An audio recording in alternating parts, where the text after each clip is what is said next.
नमस्कार मेरे प्यारे बच्चों, एक बार फिर से आप सभी का स्वागत है आपके अपने YouTube channel the PCM vision में। आज का यह वीडियो क्लास 12 इकोनॉमिक्स के सेकेंड टर्म के मॉडल पेपर सेट 3 का पार्ट 2 है प्यारे बच्चों। और इस वीडियो में हम लोग क्वेश्चन नंबर 15 से लेकर के 19 तक के सॉल्यूशन को देखेंगे। अगर आपने पार्ट 1 नहीं देखा है, पार्ट 1 में हमने क्वेश्चन नंबर 1 से लेकर के 14 तक के सॉल्यूशन को करवाया था। तो अगर आपने पार्ट 1 नहीं देखा है तो जाइए डिस्क्रिप्शन में पूरे इकोनॉमिक्स का प्लेलिस्ट दिया हुआ है, आप लोग वहां से जाकर के पार्ट 1 तो सेट 1 2 नहीं देखे हैं तो आप लोग वहां से जाकर के देख सकते हैं प्यारे बच्चों। साथ ही साथ इस चैनल के माध्यम से हिस्ट्री का 4 सेट पूरा हो चुका है प्यारे बच्चों, जियोग्राफी का 3 सेट आपका पूरा हो चुका है और अभी इकोनॉमिक्स का भी आपका 3 सेट पूरा हो जाएगा और हिंदी कोर का भी 2 सेट पूरा हो चुका है। तो इनमें से आपका कोई भी सब्जेक्ट है तो आप लोग सभी का प्लेलिस्ट यहाँ पे डिस्क्रिप्शन में दिया हुआ है, आप लोग इसे देख सकते हैं प्यारे बच्चों। तो चलिए स्टार्ट करते हैं 15 नंबर के प्रश्न को। तो बच्चों, पढ़ाई में डाउट्स आते हैं, सॉल्व नहीं हो पा रहे, घबराओ मत। इसका सोल्यूशन है डाउट ऐप। जिस भी सवाल में आपको डाउट है उसकी फोटो खींचो, क्रॉप करो और 5 सेकंड के अंदर अंदर आपको उसका वीडियो सोल्यूशन मिल जाएगा, वो भी बिल्कुल फ्री में। यानी अब आप पूछिए अपने अनलिमिटेड सवाल कहीं भी कभी भी।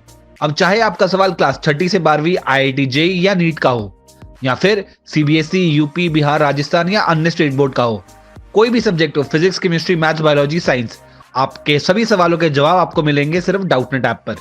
साथ ही डाउटनेट पर चल रही है क्लास 9वीं से 12वीं IIT JEE और नीट के बच्चों के लिए ऑनलाइन क्लासेस, जिसका हिस्सा बनकर देश के सभी राज्यों से बच्चे लेकर आए रैंक 1।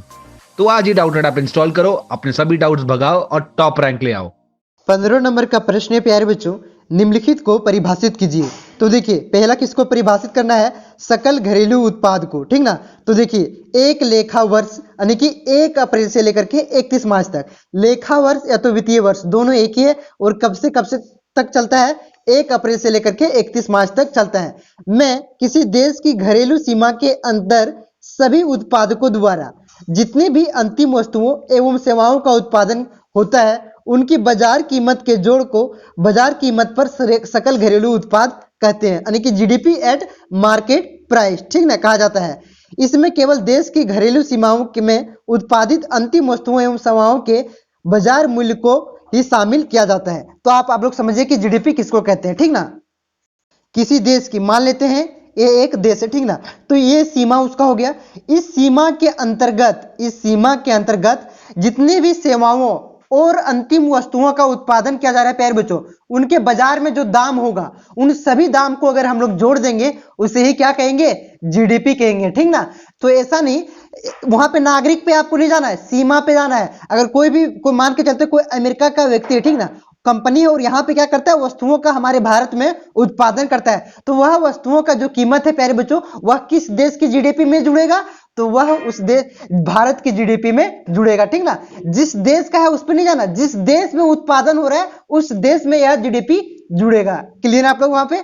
और इसी में GDP में मूल्य ह्रास यानी कि जो टूट फूट हो जाती है प्यारे बच्चों, सारा वस्तुओं तो हम उत्पादन करेंगे तो सारा सही तो निकलेगा नहीं, कुछ तो खराब जरूर निकलेगा, तो वही मूल्य ह्रास को हम लोग हटा देंगे प्यारे बच्चों, उसे ही क्या कहेंगे, GNP कहेंगे। क्या कहेंगे, GNP, ठीक ना, ग्रॉस नेट प्रोडक्ट। क्लियर है आप लोग यहां तक।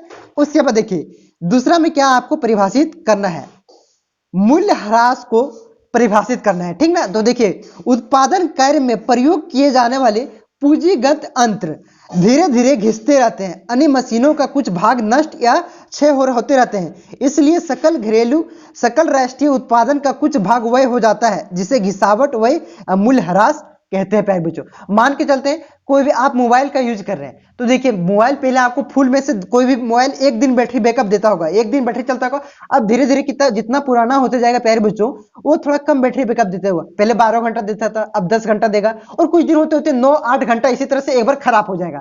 तो क्या हो रहा है, धीरे धीरे उसका मूल्य में ह्रास हो रहा है, उसके मूल्य में कमी हो रहा है, ठीक ना। उसको क्या कहेंगे हम लोग, मूल्य ह्रास कहते हैं, वही यहाँ पे आपका लिखा हुआ है। इसको क्या करते हैं, राष्ट्रीय उत्पादन, सकल राष्ट्रीय उत्पादन यानी कि GDP में हम लोग क्या करते हैं, घटाते चलते हैं। क्लियर है आप लोग यहां तक। उसके बाद देखिए उपभोक्ता वस्तु देखिए प्यारे बच्चों, वस्तु दो प्रकार की होती है। पहला वस्तु क्या होता है, एक आपका होता है पूंजीगत वस्तु, ठीक ना, नहीं कहते कि पूंजी लगाने के लिए इसके कोई भी मशीन खरीदते क्या क्या पूंजी लगा दिए, नहीं कहते हैं। तो वो सब क्या हो जाती है, जिससे हम लोग कमा सकते हैं, जिसका प्रयोग हम लोग उत्पादन में करते हैं, वे वस्तुएं क्या होगी आपका पूंजीगत वस्तु होगी। जैसे ट्रैक्टर का खेत जोतने में आप लोग कर रहे हैं तो क्या हो गया, पूंजीगत वस्तु हो गया।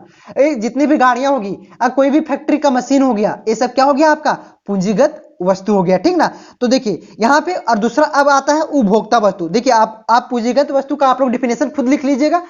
अब ये उपभोक्ता वस्तु यहाँ पे पूछा है, तो देखिए उपभोक्ता वस्तु क्या कहते हैं, जिसका उपयोग हम लोग अपने दैनिक जीवन में करते हैं, ठीक ना। जिससे क्या होगा, कलम, कलम क्या है, क्या है आपका एक उपभोक्ता वस्तु है प्यारे बच्चों, क्लियर आप। जैसे सब्जी क्या हो गया, उपभोक्ता वस्तु हो गया, हम लोग क्या करते हैं, इसका यूज करते हैं। लेकिन यहाँ पे पूंजी अब कमाने के लिए यूज नहीं कर रहे हैं, खुद के लिए यूज कर रहे हैं। कमाने के लिए जिसका यूज करेंगे वो क्या हो जाएगा, पूंजीगत वस्तु हो जाएगा, ठीक ना। तो देखिए यहाँ पे वही लिखा गया है, वह वस्तु जिसका प्रयोग उपभोक्ता अंतिम उपभोग के लिए करता है उसे उपभोक्ता वस्तु कहते हैं। उपभोक्ता वस्तु आगे किसी उत्पादन प्रक्रिया में भाग नहीं लेते हैं। मतलब कलम किसी उत्पादन प्रक्रिया में भाग लेता है क्या, नहीं लेता है। सब्जी आगे उत्पादन प्रक्रिया में भाग लेता है क्या, नहीं लेता है। तो इसलिए आगे उत्पादन प्रक्रिया में भाग नहीं लेता है, इसलिए यह प्रकार की अंतिम वस्तु होती है। मतलब यह अंतिम वस्तु होती है, ठीक ना। इसका उपयोग उपभोग के लिए ही करते हैं। देखिए उपभोक्ता वस्तु भी दो प्रकार का होता है। पहला होता है टिकाऊ वस्तु, जैसे टीवी का यूज कर रहे हैं, क्या है वो टिकाऊ वस्तु। फ्रिज का कर रहे हैं तो ये क्या है, टिकाऊ वस्तु। मतलब ज्यादा टिकाऊ, मतलब कि ज्यादा दिन चलेगा, उसी को टिकाऊ वस्तु कहेंगे। और क्या है, गैर टिकाऊ वस्तु, मतलब सब्जी हो गया, सब्जी क्या कहते हैं, गैर टिकाऊ। कलम हो गया आपका गैर टिकाऊ वस्तु हो गया, ठीक ना। तुरंत ही इसको लिखो, फेंक देते लिख के, ठीक ना, खत्म हो जाता। तो और सब्जी क्या हो गया आपका, ये भी तुरंत हो जाता है, मतलब ज्यादा दिन तो नहीं रहता ना, ठीक ना। वही साबुन, स्टेशनरी वस्तु यहाँ पे दिया हुआ है, और यहाँ पे कार, स्कूटर, ये सब क्या है, टिकाऊ। ये सब आपका गैर टिकाऊ वस्तु है। तो क्लियर हो गया, बहुत ही आसानी से आप 5 नंबर उठा सकते हैं। समझ में आया होगा तो वीडियो को लाइक करिए, दोस्तों में शेयर कीजिए, ताकि हमें भी मन लगे, व्यू आएगा तब ना मन लगेगा, ठीक ना। उसके बाद देखिए 16 नंबर का प्रश्न है, ये आंकड़ा वाला प्रश्न है और न्यूमेरिकल क्वेश्चन है। तो मैंने इसका स्क्रीनशॉट यहाँ पे लगा दिया है। इस तरह से टाइप करना काफी दिक्कत वाली बातें थी, ठीक ना। तो देखिए निम्नलिखित आंकड़ों से वह विधि से राष्ट्रीय आय की गणना कीजिए। शायद आपका सेट 1 या तो सेट 2 में भी इसी तरह से न्यूमेरिकल क्वेश्चन था, तो वहां पे मैंने सारा कुछ आपको किस प्रकार से ज्ञात करना बताया हुआ था। देखिए यहाँ पे निजी अंतिम उपभोग आपका 500 दिया हुआ है, सारा आंकड़ा यहाँ पे आपका दिया हुआ है प्यारे बच्चों। तो आपको यहाँ पे क्या होना, फार्मूला तो मालूम रहना चाहिए ना, वह विधि से राष्ट्रीय आय किस प्रकार से ज्ञात करते हैं, तभी तो कर पाइएगा ना। तो देखिए यहाँ पे मैंने फार्मूला लिख दिया है। देखिए वह विधि द्वारा राष्ट्रीय आय बराबर क्या हो जाता है, निजी अंतिम उपभोग प्लस सरकारी अंतिम व्यय प्लस निजी निवेश व्यय प्लस शुद्ध निर्यात प्लस विदेशों से शुद्ध कारक आय माइनस शुद्ध अप्रत्यक्ष कर माइनस मूल्य ह्रास। तो यहाँ पे देखिए प्यारे बच्चों, निजी अंतिम वस्तुओं का यहाँ पे आपका देख सकते हैं सारा का वैल्यू दिया हुआ है। सरकारी वस्तुओं अंतिम व्यय का भी वैल्यू यहाँ पे दिया हुआ है, निजी निवेश का भी वैल्यू दिया हुआ है। सारा यहाँ पे देखिए फार्मूला में जो है सारा का वैल्यू दिया हुआ है। सिर्फ आपको यहाँ पे सारा वैल्यू देख करके पुट कर देना है, ठीक ना। तो देखिए मैं यहाँ पे पुट कर देता हूँ। देखिए प्यारे बच्चों, देखिए आपसे मैंने पुट कर दिया है इस तरह से। तो देखिए यहाँ पे जो माइनस है प्यारे बच्चों, -50 है, तो यहाँ पे देख सकते हैं -50 आपका दिया हुआ है। विदेशों से प्राप्त शुद्ध साधन आय, तो यहाँ पे जिस प्रकार से माइनस ब्रैकेट में दिया हुआ है उसी प्रकार से वहां पे आपको लिखना है। तो देखिए प्यारे बच्चों, आप लोगों ने मैथ में एक फार्मूला पढ़ा होगा, फार्मूला नहीं पढ़ा होगा, कि देखिए माइनस को माइनस से गुणा करेंगे तो क्या हो जाएगा, प्लस हो जाएगा। माइनस को प्लस से गुणा करेंगे तो क्या हो जाएगा, माइनस हो जाएगा। और प्लस को माइनस से गुणा करेंगे तो आपका क्या हो जाएगा, माइनस हो जाएगा, ठीक ना। तो यहाँ पे देखिए प्यारे बच्चों, इसका मतलब क्या होता है, ये ना दो ब्रैकेट होता है, गुना होता है। क्या हो जाता है, गुना हो जाता है। ये बच्चा वाला बात बता रहे हैं, क्योंकि आप लोग आर्ट्स वाले अगर होंगे तो कम समझ में आ रहा होगा। जिसका मैथ वीक है, आर्ट्स वाले ही नहीं, मैं आर्ट्स वालों का भी मैथ बहुत ही अच्छा होता है, ठीक ना। तो देखिए यहाँ पे ब्रैकेट है, तो यहाँ प्लस को गुना करेंगे तो क्या हो जाएगा, माइनस हो जाएगा। तो -50 देखिए मैंने यहाँ पे लिख दिया। यहाँ पे मैंने अभी बताया कि माइनस को माइनस से गुना करेंगे तो क्या हो जाएगा, प्लस हो जाएगा। बोलते चलिए, तो माइनस गुना माइनस बराबर प्लस हो गया। तो यहाँ पे मैंने प्लस लिख दिया, +10। देखिए यहाँ पे माइनस है, माइनस भी, ठीक ना। तो यहाँ से पुट कर दिए इसी प्रकार से। 500 50 का 50, 50 और 2 क्या हो गया, 52 लिख दिए। 50 यहाँ पे माइनस माइनस था, प्लस माइनस था, तो -50 हो गया। माइनस माइनस प्लस, तो +10 हो गया, और -20, ठीक ना। तो इसको आपको जोड़ घटाना तो आता ही होगा, ठीक ना। तो जोड़ घटा लीजिएगा तो आपका कितना आ जाएगा, 542 आ जाएगा। लेकिन यहाँ पे देखिए करोड़ में आपको यहाँ पे लिखना पड़ेगा, क्योंकि यहाँ पे देखिए जितने भी रुपया आपका दिया हुआ है 500, तो 500 करोड़ है प्यारे बच्चों। ठीक ना, क्योंकि समष्टि अर्थशास्त्र की यहाँ पे हम लोग बात करें तो सारा तो करोड़ में होगा, किसी का घर की बात तो थोड़ी ना कर रहे हैं और कंपनी की किसी देश की बात कर रहे हैं। तो इसका आंसर क्या हो जाएगा 542 करोड़, इसका आंसर हो जाएगा। करोड़ आप लोग लिखना नहीं भूलिएगा। क्लियर प्यारे बच्चों। उसके बाद देखिए 17 नंबर का प्रश्न है, व्यावसायिक बैंक किस प्रकार साख का सृजन करते हैं, व्याख्या कीजिए। तो देखिए प्यारे बच्चों, साख का सृजन क्या करते हैं, मान के चलिए आप 10,000 रुपया बैंक में जमा करिए। बैंक का काम क्या है, आपसे जमा लेना और निकासी देना, साथ ही साथ उसका काम क्या है, जिससे पैसा आता है उसको क्या करता है, दूसरे को कर्जा देता है, ऋण देता है। तो उसी जब हम लोग 10,000 दिए तो अपना घर से तो पैसा नहीं रख सकता है, हम ही लोग का पैसा क्या करता है, वो दूसरे को ऋण देता है और उससे क्या लेता है, ज्यादा ब्याज लेता है और कुछ ब्याज हम लोगों को भी दे देता है और कुछ ब्याज अपने पास रखता है, जिससे बैंक के कर्मचारियों को क्या मिलता है, उसका खर्च मेंटेन होता है। ठीक ना। तो देखिए यहाँ पे आप लोग, आधुनिक समय में साख का निर्माण व्यापारिक बैंकों का आवश्यक कार्य बन गया है। पहले आप लोग साख निर्माण किस प्रकार से होता है पहले वो समझ लीजिए। ठीक ना। 10,000 रुपया हम लोगों ने बैंक में जमा किया प्यारे बच्चों, उस 10,000 क्या करता है, आरबीआई का एक नियम है, 10,000 आपसे लिया तो 10,000 दूसरे को कर्ज नहीं दे सकता है। कहता है आरबीआई की सब दूसरे को कर्ज मत दे दो, कुछ अपने पास पैसा रखो। कुछ कहा है अपने पास पैसा रखो, 10,000 जो जमा कर गया उसको कुछ जरूरत पड़ जाएगा तो कौन पैसा देगा, कहां से लाएंगे। इसलिए की बोलता है 10% है तो 20% अपने पास रखो। तो 20% इसका मान के चलते 20% नियम है, नियम आरबीआई के द्वारा, नियम क्या है वो नहीं जानना है आपको, समझिए सिर्फ। ठीक ना। 20% नियम है कि आपको नगद अपने पास रखना पड़ेगा और बाकी कर्ज में आप लोग दे सकते हैं। ये बैंकों को कह रहा है, कौन कर रहा है, आरबीआई कर रहा है। ठीक ना। तो 10,000 का 20% कितना हो गया, 2,000। तो 2,000 अपने पास रख के 8,000 क्या करता है, ऋण दे देता है। ऋण मतलब कर्ज दे देता है। कोई कर्ज मांगना आए तो उसके खाता में क्या करता है, कर्ज मांगना आए तो डायरेक्ट कैश नहीं देता कर्ज, उसको हिसाब रखने के लिए खाता खोल देता है और खाता में क्या करता है, जमा कर देता है। 8,000 जमा कर दिया, 8,000 जमा कर दिया प्यारे बच्चों, वो 8,000 तो जमा कर दिया खाता में, लेकिन उसके बैंक के पास पैसा रख गया ना, तो 8,000 जमा कर दिया। अब 8,000 का की बोलता है, 8,000 तो जमा हो गया उसके पास, मतलब किसी भी प्रकार से बैंक के पास जमा हुआ, तो अब फिर नियम क्या है, 20% आपको पैसा रखना पड़ेगा, उसके बाद कर्ज दूसरे को दे सकते हैं। तो 8,000 का फिर क्या करेगा, 20% कितना हो गया, 1,600 फिर बैंक रखेगा और 8,000 अब कर्ज नहीं देगा किसी को इसमें से 1,600 घटा करके कर्ज देगा, तो क्या देगा, 6,400 कर्ज देगा। तो यही प्रक्रिया को क्या कहते हैं, साख का निर्माण। साख का मतलब क्या होता है, शाखा नहीं देखते, शाखा ब्रांच, तो क्या हो रहा है, देख डाली का साख है, ये सब डाली किस तरह, डाली को क्या कहते हैं, साखी कहते हैं ना, घास पड़ेला, तो क्या कर रहा है, उसका फैल रहा है, मतलब ये एक बार इसको दिया एक बार उसको दिया, तो यही है साख सृजन करना, साख का निर्माण करना।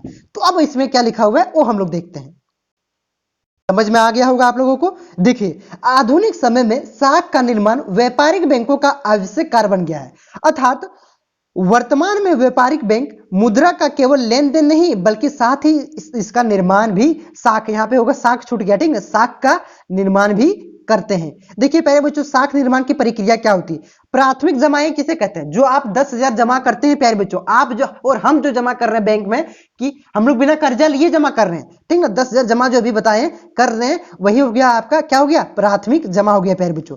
पर हम लोग क्या किया, बैंक के पास जमा किए। अब बैंक क्या करेगा बच्चों, इसमें जो सी नगर रिजर्व रेशियो है उसको रख लेगा, 20% जो रख रहा था उसको रख लेगा और क्या करेगा, व्युत्पन्न जमा करेगा। व्युत्पन्न जमा किसको कहते हैं, जो खाता उसको खोल के जो कर्जा मांगने आया उसको डायरेक्ट पैसा नहीं देता, खाता खोल के खाता में जमा कर देता है, उसके बाद निकालता है, ठीक ना। तो क्या करता है, उसके खाता में जो जमा कर रहा है उसी को व्युत्पन्न जमा कहते हैं, उसी को साख जमा कहते हैं। क्लियर है। तो देखिए इसी को मैंने यहाँ पे लिखा हुआ है। देखिए बैंक में जमा दो प्रकार की होती है, एक आपका प्राथमिक जमा हो गया, दूसरा क्या हो गया, व्युत्पन्न जमा हो गया, ठीक ना। तो देखिए जब कोई खाता धारक नकदी देकर अपने खाता में धनराशि जमा करता है तब बैंक को मिलने वाली नकदी प्राथमिक जमाएं कहते हैं, यानी कि नकदी देते हैं, 10,000 लीजिए कैश जमा कर दीजिए, वही यहाँ, ठीक है। उसके बाद देखिए अब है व्युत्पन्न जमाएं। तो देखिए इसी का विपरीत है, व्युत्पन्न जमाएं क्या अभी समझाएं हम लोग, वो क्या करता है 20% रख करके उसके खाता में जमा करता है, उसी को कहते हैं व्युत्पन्न जमा, ठीक ना।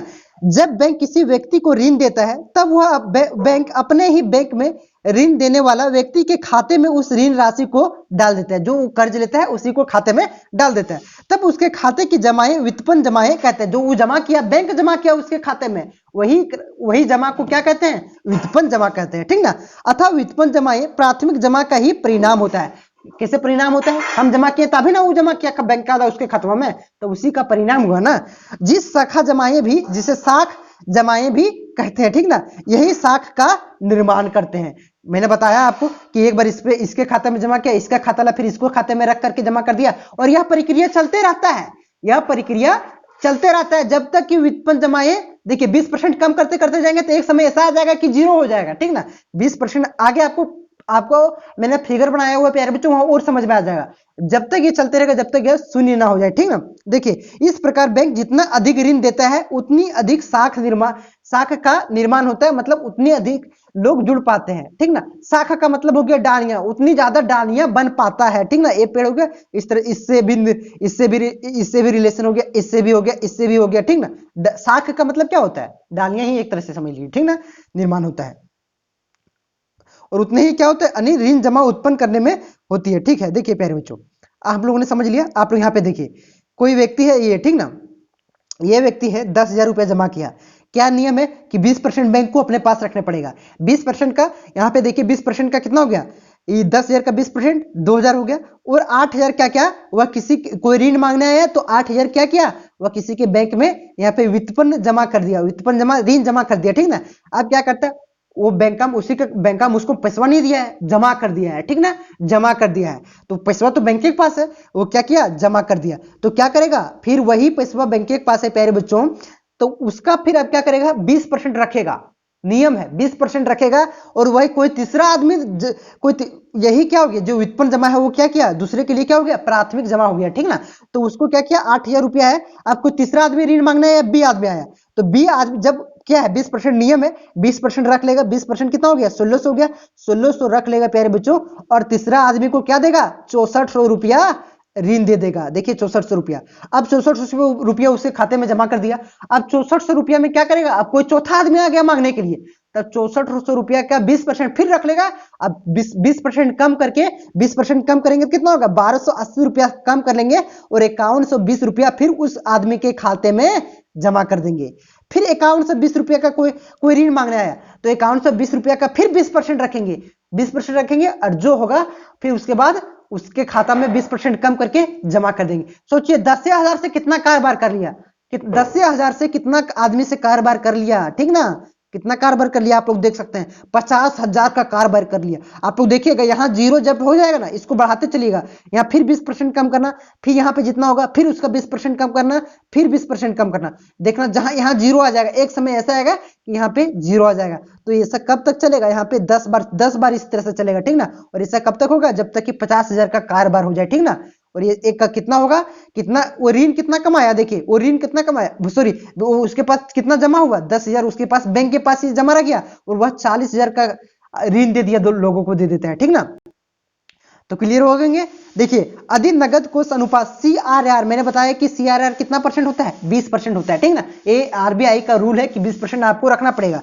अगर 20% है प्यारे बच्चों, तब साख गुणक क्या होता है, देखिए साख गुणक बराबर क्या होता है, 1/, क्या होता है, नगद कोष अनुपात, यानी कि CRR होता है। अगर CRR बराबर क्या है, 20% है, तो यहाँ पे 20% लिख देंगे। 20% यहाँ पे परसेंट है, परसेंट को हटाएंगे तो क्या हो जाएगा, 100 हो जाएगा। परसेंट का मतलब क्या होता है, परसेंट, सेंट मतलब क्या होता है, 100, और पर का मतलब होता है प्रत्येक 100 पर, ठीक है। तो 20 हो गया, यहाँ पे 100% हटाएंगे 100 आ जाएगा। तो इसको क्या करेंगे, ऊपर चल जाएगा, इसको ऊपर चल गया तो 100 बटा क्या हो गया, 20 हो गया, 5 बार में कट गया, तो साख गुणक बराबर क्या हो गया, 5 हो गया। अर्थात देखिए यहाँ पे 10,000 की प्राथमिक जमा पर 5 गुना बढ़ करके 50,000 हो जाती है, जिससे 40,000 व्युत्पन्न जमाएं उत्पन्न होती है। 20% रहा, तो ये भी आप लोग एक पॉइंट लिख लीजिएगा कि साख गुणक किस पर निर्भर करता है, ये करता है आपका नगद रिजर्व रेशियो पर निर्भर करता है। कि देखिए प्यारे बच्चों, यहाँ 20% था ना, इसलिए 2,000 रख लिया। अगर 10% रखता तो 1,000 रखता तो 9,000 देता, फिर 10% रखता, ये काफी लंबा चल जाता। ये किस पर निर्भर करता है, ये किस पर निर्भर करता है, CRR पर निर्भर करता है। क्लियर है। RBI की खुली नीति बाजार कार्रवाई नीति की व्याख्या कीजिए। तो देखिए प्यारे बच्चों, देश में साख के नियम यहाँ पे निर्गमन होगा, ठीक ना, हेतु भारतीय रिजर्व बैंक खुले बाजार की क्रियाओं का सहारा भी लेता है।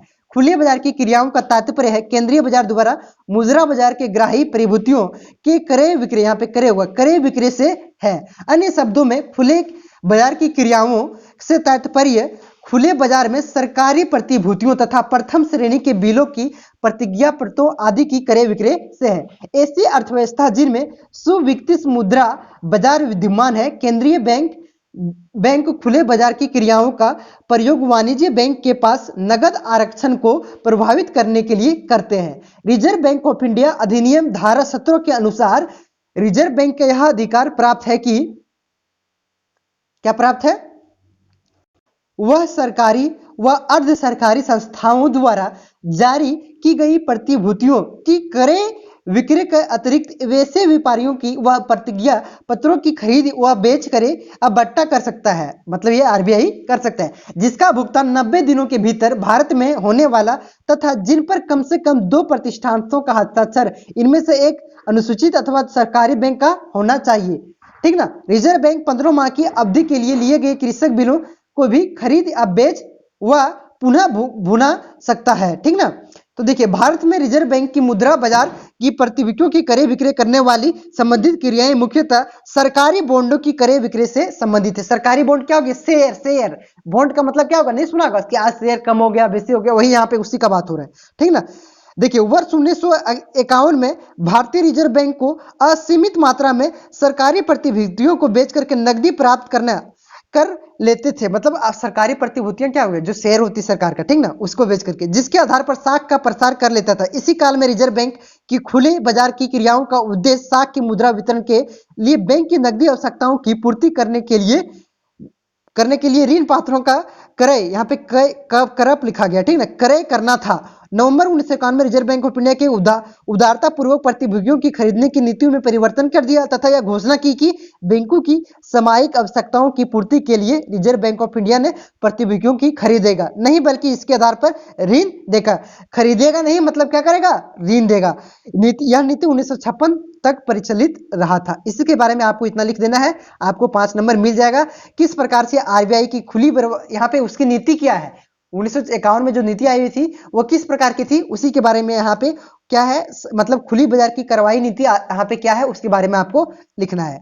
क्लियर बच्चों? यहाँ तक आप लोग इस प्रकार से लिख सकते हैं। देखिए, बहुत ही ज्यादा इंपॉर्टेंट गुणक यानी कि के, यहाँ पे गुणक के बारे में किसने बताया था? किन्स ने। इस वजह से यहाँ पे गुणक को के से दर्शाया जाता है, ठीक ना। तो ऐसा जी से गुणक, जी नहीं से नहीं दर्शा देना। किन्स ने इसके बारे में बताया था, इस वजह से के से दर्शाया जाता है। ठीक, तो देखिए गुणक क्या है? गुणक तथा एमपीसी सीमांत क्या हो गया? सीमांत उपभोग परिवर्ती में संबंध की व्याख्या करना है। तो देखिए प्यारे बच्चों, किन्स ने दिया था, किन्स का निवेश गुणक का सिद्धांत निवेश एवं आय के बीच संबंध स्थापित करता है। आय में परिवर्तन को किससे दिखाते हैं? डेल्टा से, ठीक ना।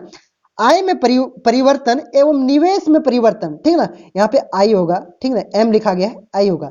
के अनुपात को क्या कहते हैं? के अनुपात को क्या कहते हैं? को निवेश गुणक कहते हैं। इसे के सूचित किया जाता है प्यारे बच्चों। तो देखिए यहाँ पे क्या हो गया? आय को किससे दर्शाते हैं? वाई से। और अभी बताएं आपको कि निवेश को किससे दर्शाते हैं? आई से दर्शाते हैं। तो के बराबर क्या हो गया? के अनुपात मतलब क्या हो जाता है? बट्टा हो जाता है। तो डेल्टा वाई बटा डेल्टा आई को ही क्या कहते हैं प्यारे बच्चों? गुणक कहते हैं। इसका मतलब ये हुआ कि आय में परिवर्तन के अनुपात, जो आय में परिवर्तन होगा प्यारे बच्चों और जो निवेश में परिवर्तन होगा, उसी के अनुपात को क्या कहेंगे? गुणक कहेंगे। ठीक है। उदाहरण के लिए, यदि किसी समय सरकार की अर्थव्यवस्था में 20 करोड़ निवेश करती है, ठीक ना, 20 करोड़ निवेश करती है, जिसके परिणाम स्वरूप अर्थव्यवस्था में 100 करोड़ की अतिरिक्त आय सृजित होती है। निवेश का मतलब क्या हो जाता है? मान के चलते हैं, निवेश का मतलब ये हो गया किसी कोई भी कंपनी है, ठीक ना प्यारे बच्चों, मतलब पूंजी लगाना। निवेश का मतलब क्या हो गया? पूंजी लगाना, ठीक है, उसी को क्या कहते हैं? निवेश कहते हैं। क्लियर है? तो 20 करोड़ का निवेश करेंगे तो 20 करोड़ कमाया होगा कि पूंजी लगाएंगे तो फायदा तो बढ़वे करेगा। 100 करोड़ का फायदा, टोटल कितना हो गया? 100 करोड़ अतिरिक्त, यानी कि 100 करोड़ का फायदा हो गया प्यारे बच्चों। तो उसमें निवेश गुणा क्या हो गया? आय। निवेश गुणा बराबर क्या होता है? मैंने बताया था आपको, आय में परिवर्तन डेल्टा वाई बटा क्या हो जाता है? डेल्टा आई हो जाता है, मतलब निवेश में परिवर्तन। तो निवेश में कितना परिवर्तन हुआ? 20 करोड़ हम लोगों ने बढ़ाया, तो आय में कितना बढ़ गया? 100 करोड़ बढ़ गया। तो 100 बटा 20 कितना हो गया? 5 आ गया निवेश गुणांक। तो यहाँ पे आ गया होगा। अब हम लोग क्या करेंगे? निवेश गुणांक और सीमांत उपभोग परिवर्ती यानी कि के और एमपीसी के साथ संबंध को दर्शाएंगे प्यारे बच्चों। 5 नंबर का है, बहुत ही ज्यादा इंपॉर्टेंट है ये प्रश्न। आपका पिछले साल के मॉडल पेपर में था, लेकिन कल गया है सर पिछले साल एग्जाम में नहीं हुआ था की बोल रहे हैं आप। तो बेटा पिछले साल एग्जाम नहीं हुआ था, लेकिन मॉडल पेपर आया हुआ था। समझो बात को, समझा? हाँ, तो देखिए किन्स का निवेश गुणांक के एमपीसी तथा एमपीएस दोनों पर निर्भर करता है, यानी कि सीमांत उपभोग परिवृत्ति, और एमपीएस यानी कि सीमांत बचत परिवृत्ति। सी का मतलब क्या हो गया? उपभोग, ठीक ना।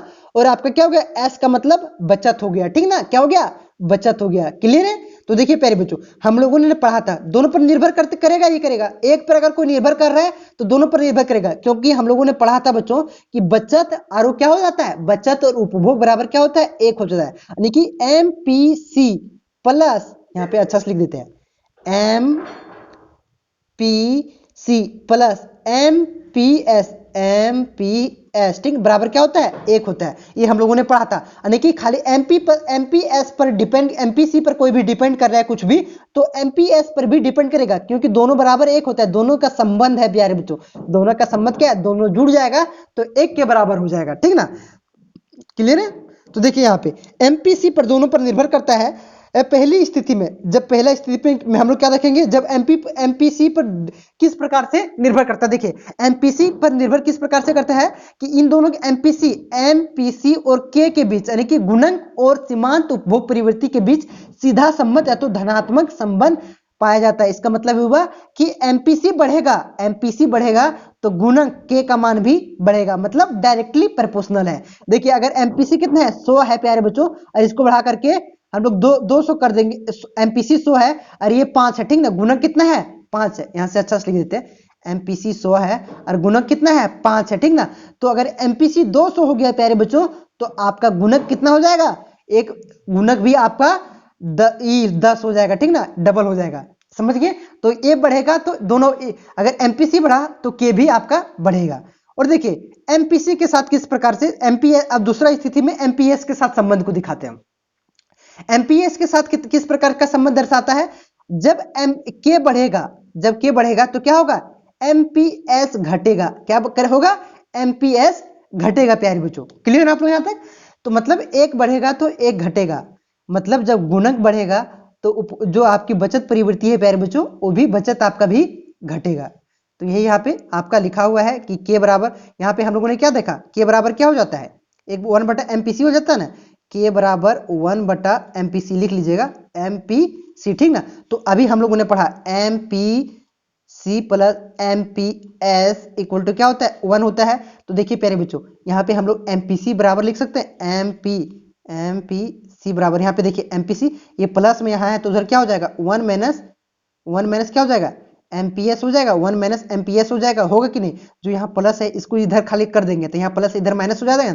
तो एमपीसी की जगह हम लोग एमपीएस का फॉर्मूला लिख दिए प्यारे बच्चों, वही देखिए 1 लिख दिए, ठीक ना। तो देखिए इसको अब हम लोग प्रूफ करते हैं। देखिए हम जानते हैं क्या होता है, ये वाई बराबर क्या होता है? आई होता है, और सी बराबर आपका क्या होता है? उपभोग होता है, और एस बराबर क्या होता है? आपका बचत होता है। तो आई बराबर क्या हो जाता है? उपभोग जो खर्च करते हैं, और बचत का जोड़ को क्या कहते हैं? आई उतना ही होगा ना, ठीक। तो यही कह सकते हैं, डेल्टा खाली यहाँ पे लगा दिए, कुछ नहीं किए। और देखिए प्यारे बच्चों, जब क्या होगा? उपभोग, जब बचत और विनियोग, आई क्या होता है? विनियोग होता है। जब दोनों बराबर हो जाए तो हम लोग यहाँ पे क्या कर देंगे? जो यहाँ पे देखिए दोनों बराबर है तो एस की जगह क्या लिख दिए? आई लिख दिए। तो यह एक नया फॉर्मूला बन गया। क्या यहाँ पे एक कंडीशन मान रहे हैं, जब एस बराबर क्या हो जाएगा?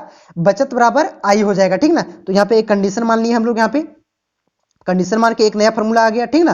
तो देखिए प्यारे बच्चों, अब क्या करेंगे? ये जो फार्मूला है इसमें क्या करेंगे? दोनों तरफ डेल वाई से भागा दे देंगे। तो डेल वाई से भागा दे देंगे तो यहाँ पे क्या हो जाएगा? एक आ जाएगा। और यहाँ पे डेल सी बटा डेल वाई, आप लोगों को यहाँ पे ब्रैकेट में लिख लीजिएगा, एमपीसी बराबर होता है। एमपीसी किसको कहते हैं? उपभोग में परिवर्तन और आय में परिवर्तन के अनुपात को क्या कहते हैं? उपभोग में परिवर्तन और आय में परिवर्तन के अनुपात को ही क्या कहते हैं? एमपीसी कहते हैं। क्या कहते हैं? सीमांत उपभोग परिवृत्ति कहते हैं, ठीक ना। क्लियर है? तो यहाँ पे ये फॉर्मूला होता है एमपीसी, इसका बराबर क्या होता है? एमपीसी होता है, वही लिख दिए। और 1/आई बटा डेल वाई बराबर, अभी हम लोगों ने पढ़ा था, विनियोग बटा डेल वाई। यहाँ पे देखिए आप लोग क्या कहते हैं? के बराबर हम लोग डेल वाई बटा डेल आई हम लोगों ने पढ़ा था, क्या होता है? के होता है, गुणक होता है इसी। तो यहाँ पे उसके बदले हम लोगों ने क्या लिख दिया? के लिख दिया, ठीक ना।